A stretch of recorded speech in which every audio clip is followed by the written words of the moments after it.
মান্নাত আমার কাজের লোকেদের মধ্যে একজন আর কি, জাস্ট আ মেড। আমি ওকে পছন্দ করতাম, আরো উজ্জ্বলে দেখাশোনা করতো বলে হয়তো উজ্জ্বল ওকে বিশ্বাসও করতো। শুধুই কি মান্নাত অপলা রয়ের একজন মেড সার্ভেন্ট, কাজের লোক? কিন্তু তাই যদি হয় তাহলে মান্নাতকে ঘিরে এত কিছু কেন? সব থেকে স্ট্রেঞ্জ যেটা সেটা হলো অপলা রায়ের মতো একজন মানুষের ছেলে মান্নাতের সাথে কেন? তাহলে মান্নাত আসলে কে?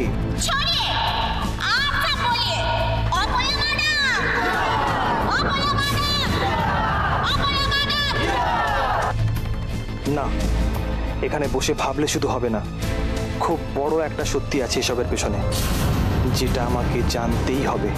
আর এ ব্যাপারে আমাকে হেল্প করবে মান্নাতের প্রিয় বস্তির মানুষেরা আর মান্নাতের ওই বন্ধু। ইয়েস ইয়েস দেব। Okay doctor, thank you, nice to meet you, bye. এতদিন শুধু তোমাকে ভালোবেসে আমি চুপ করেছিলাম মান্নাত, কিন্তু তার মানে এই নয় যে আমি এত সহজে তোমাকে ছেড়ে দেব। জেসির কাছ থেকে তোমার মুক্তি নেই, তুমি আমার, শুধুই আমার।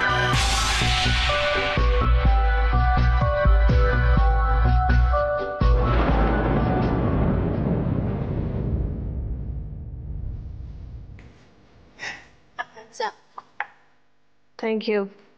পরমা কোথায়? ওকে একটু ডেকে দাও তো। হ্যাঁ। মম,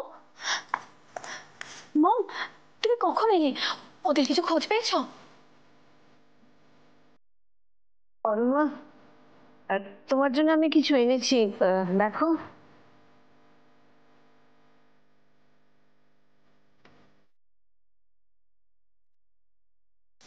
কি এসব? খুলে দেখো না।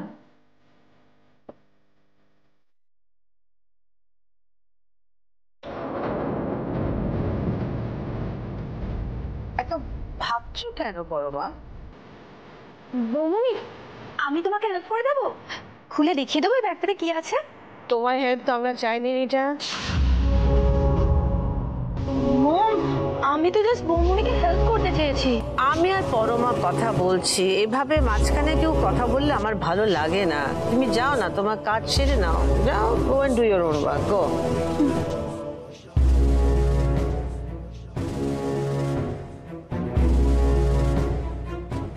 আমি নিজের হাতে তোমার জন্য কিছু এনেছি, তুমি নেবে না পরমা? আগে আমার জানা দরকার এর মধ্যে কি আছে। তোমার এই পোশাক আমার ভালো লাগে না।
আমি এসব মেনে নিয়েছি, সাদা শাড়ি পরেছি, কেন জানেন না? কারণ আমার এখনো বিশ্বাস সিদ্ধার্থ ঠিক একদিন ফিরে আসবে, আর যেদিনও ফিরে আসবে আমি নিজের হাতে আপনার কাছ থেকে সব চেয়ে নেব। আমার বয়স হয়েছে পরমা, কদিন আছি আমি বল? যে কদিন আছি সবকিছু স্বাভাবিক দেখতে চাই। এইটা আমার অর্ডার না, জাস্ট আ রিকোয়েস্ট, প্লিজ রাখো। ধরে নাও এটা আমার শেষ ইচ্ছের মধ্যে একটা।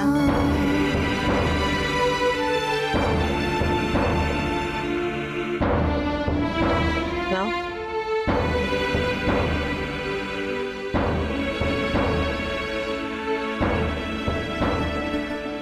পরমা, আমার এইটুকু চাওয়াতে কারো কোনো ক্ষতি হবে না, কিন্তু নিয়ে নাও না প্লিজ।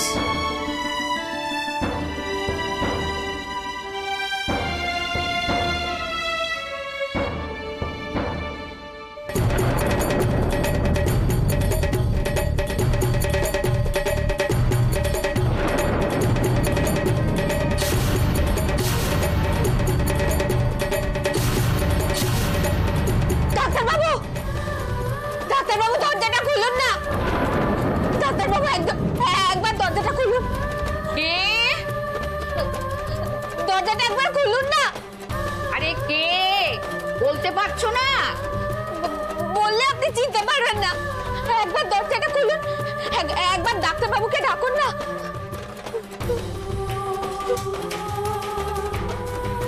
আমি আমি খুব বিপদে পড়ে এখানে এসেছি। হ্যাঁ, তা তো জানি। বিপদে না পড়লে তো এ মুখো কেউ হয় না বাছা। দাঁড়াও।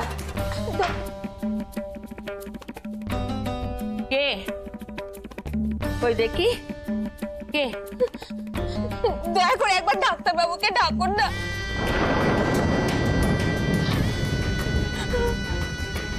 একবার ডেকে দিন, একবার ডেকে দিন। খুব অসুস্থ, একবার ডেকে দিন, একবার ডেকে দিন, একবার।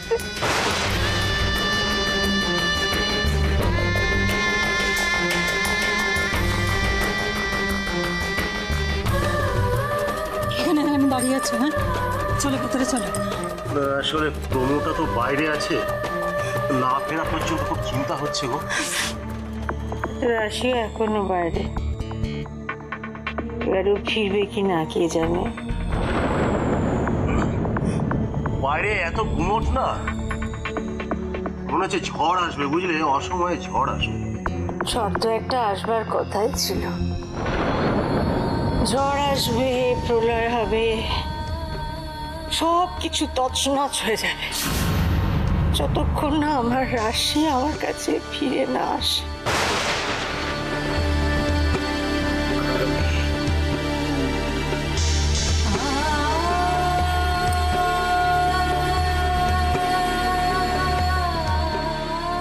কেন এত ভাবছো বলো? কি সব এলোমেলো ভাবছো বলো তো? একটু শুয়ে থাকো না তুমি।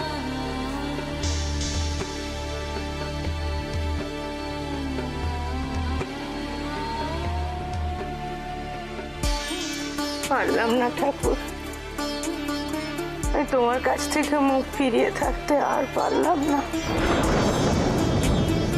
আমার রাশিটাকে ফিরিয়ে দাও। আমি তোমার কাছে ভিক্ষে চাইছি ঠাকুর, আমার রাশিকে ফিরিয়ে দাও, ফিরিয়ে দাও ঠাকুর, ফিরিয়ে দাও। একবার একবার ডাক্তারবাবুকে ডেকে দিন, ওনাকে খুব দরকার। নাহলে একবার ডাকুন না ডাক্তারবাবুকে। ডাক্তারবাবু নেই, তুমি এখন যাও, রেখে যাও। আমরা কোথায় যাব? আমরা কোথায় যাব এখন বলুন? আপনার দুটো পায়ে পড়ছি, ডাক্তারবাবুকে একবার ডেকে দিন, ওকে বাঁচানো যাবে না। আপনি একবার ডাকুন ডাক্তারবাবুকে, নাহলে বাঁচানো। আচ্ছা, তুমি কেন বুঝতে পারছো না? বলছি তো ডাক্তারবাবু নেই। যাও যাও, তোমরা এখন যাও, রেখে যাও। আমাদেরকে ফিরিয়ে দিলেও বাঁচবে না মা। আপনি ওর অবস্থাটা একবার দেখুন। আমি কোন রকমে ওকে এখানে নিয়ে এসেছি, এরপর আমরা এখান থেকে কোথায় যাবো? আপনি ওকে আপনি বাঁচান মা। আচ্ছা ঠিক আছে, আমাকে ভেতরে ঢুকতে যেতে হবে না, কিন্তু ওকে তো অন্তত আশ্রয় দিন। আপনার কাছে হাত জোড় করছি, ওকে বাঁচান মা। বাবা, আমি মিথ্যে কথা বলছি না। ডাক্তারবাবু বাড়িতে নেই, বাইরে গেছেন, আর কবে আসবেন কিচ্ছু ঠিক নেই। তাহলে আমি এখন কোথায় যাবো ওকে নিয়ে? না, এক্ষুনি যদি ওর চিকিৎসাটা শুরু হয়, ওকে আমরা বাঁচাতে পারবো? পারবো বাঁচাতে, আপনি দেখুন না মা। আচ্ছা তুমি কি গো, হ্যাঁ, তোমার কি এতটুকু বোধ নেই? কেন বুঝছো না আমার কোনো ক্ষমতা নেই কাউকে বাঁচানোর? আমি ডাক্তার নই। তুমি বুঝতে পারছো আমি কি বলছি? আপনি বুঝতে পারছেন না আমাদের অবস্থাটা? আমাদের কোথাও যাওয়ার জায়গা নেই। দয়া করে ওকে বাঁচান, যে বাবু ওকে বাঁচাতেই হবে, না হলে। এবার কিন্তু আমার বিরক্ত লাগছে, এতবার করে বলছি। আপনি পারতেন, আপনার নিজের কাউকে এভাবে ফিরিয়ে দিতে আপনি পারতেন মা? বলুন, পারতেন আপনি? বলুন, চুপ করে আছেন কেন? বলুন, পারতেন কিনা বলুন।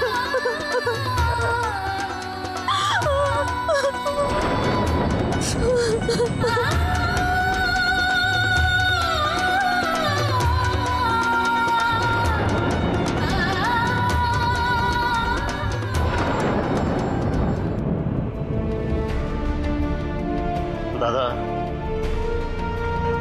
খবর যেটুকু এসে পৌঁছেছে, উজ্জ্বল কিন্তু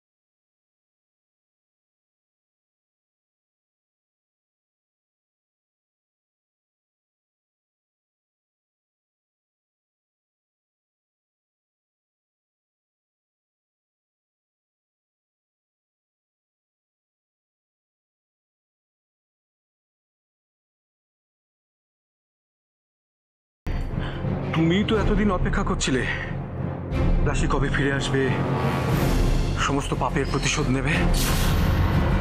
আমার তো মনে হয় ভগবান সেই জন্য ওকে আবার ফেরত পাঠিয়েছে আমাদের কাছে।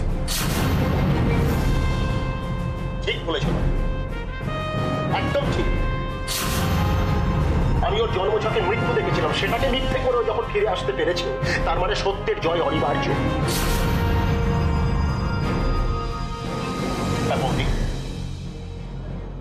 আমাদের লড়াইটা তো রাজার সাথে, তাহলে আমাদের তো ধৈর্য হারালে চলবে না। তুমি বড় বাবু, শোনা আমার, ঘুমোচ্ছ না কেন বলো তো? দেখো, আমি তো তোমার কাছেই আছি, তোমার মাম্মা তোমার কাছেই আছে, ঘুমিয়ে পড়ো। এত রাত হয়ে গেছে, এখন কেউ জেগে থাকে? দুষ্টু করছো? ঘুমো ঘুমো। কি ব্যাপার অশ্মি, এখনো ঘুমোওনি যা? তুমি? আরে দেখো না, এই দুষ্টুটা না খালি জেগে আছে, ঘুমোচ্ছে না। আমার মনে হয় কি বলতো, বাইরে এত বিদ্যুৎ চমকাচ্ছে, এত বাজ পড়ছে, সেই জন্য ভয় পাচ্ছে, ঘুমোতে পারছে না। সত্যি কি যে ঝড় উঠেছে, আমিও দু চোখের পাতা এক করতে পারছি না। আমারও ভীষণ ভয় হচ্ছে। কেন ভয় হচ্ছে কেন? বারবারই মনে হচ্ছে এরকম ঝড় আমাদের কারোর জীবনে উঠছে না তো? কোনো বিপদ হয়নি তো কারোর? না না, তুমি এত ভয় পেও না, কোনো বিপদ হবে না। দেখো, আমি যেমন ভাবে আমার দেবশ্মীকে আমার কাছে ফিরে পেয়েছি, ঠিক তেমন ভাবেই সবার জীবনে শান্তি ফিরে আসবে।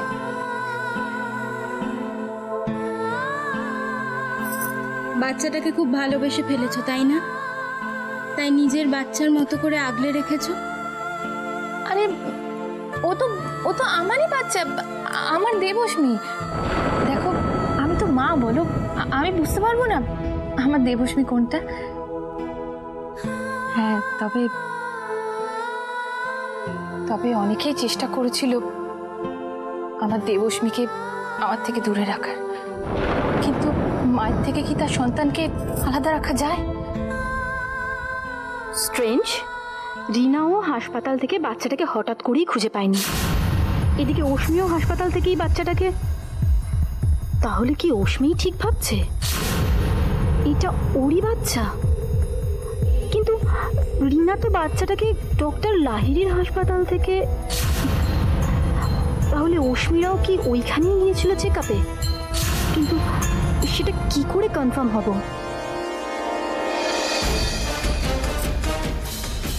মাধুরী, কিছু বলবে?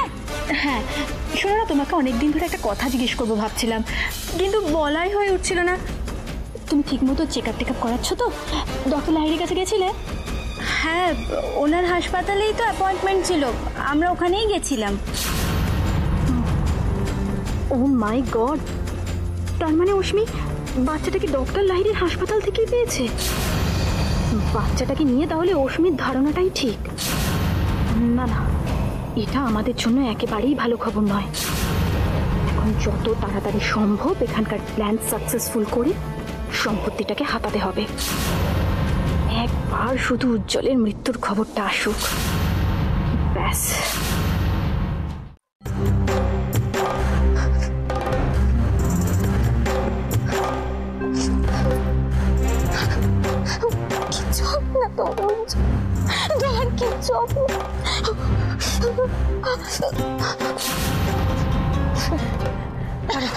দেখি দেখি মা, শর্ত এই জায়গাটা রাখছে, এই ধর ধর, এই যে এই কাপড়টা, এই তো এটা দিয়ে বেশ করে গরম জলটার ভেতরে দিয়ে ওর ওই চোটের জায়গাটা ভালো করে লাগিয়ে দাও তো মা।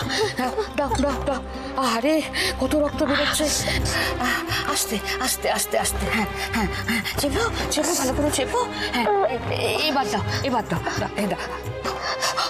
ও ও, দাঁড়া দাঁড়া, ওপর থেকে কি করে দেবে? ও বাবা, রক্ত পড়ছে। দাঁড়া, আমি একটা কাঁচি আনছি। একটু দাঁড়াও মা, একটু দাঁড়াও।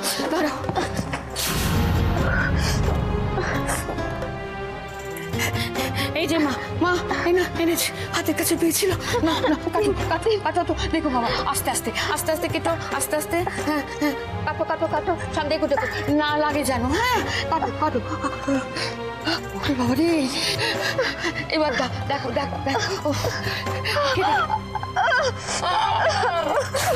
কিসের চোট?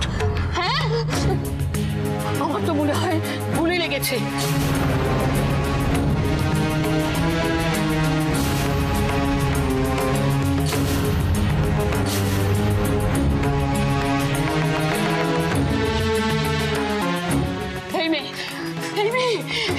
তোমরা কারা? কোথা থেকে কি বাদে এসেছো এখানে?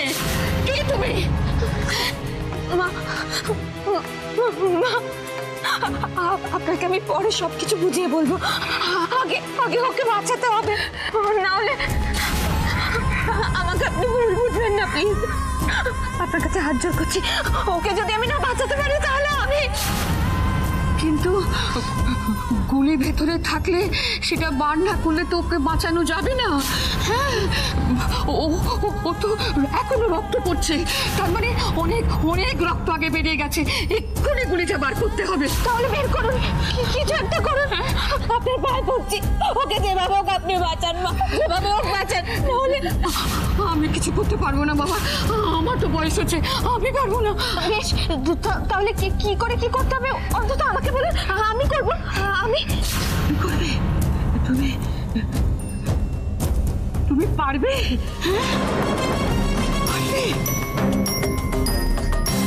পারতে তো আমাকে হবেই মা, আমাকে পারতেই হবে। আপনি শুধু আমাকে একটু সাহায্য করবেন, ব্যাস। বলে দিন আমায় কি করতে হবে।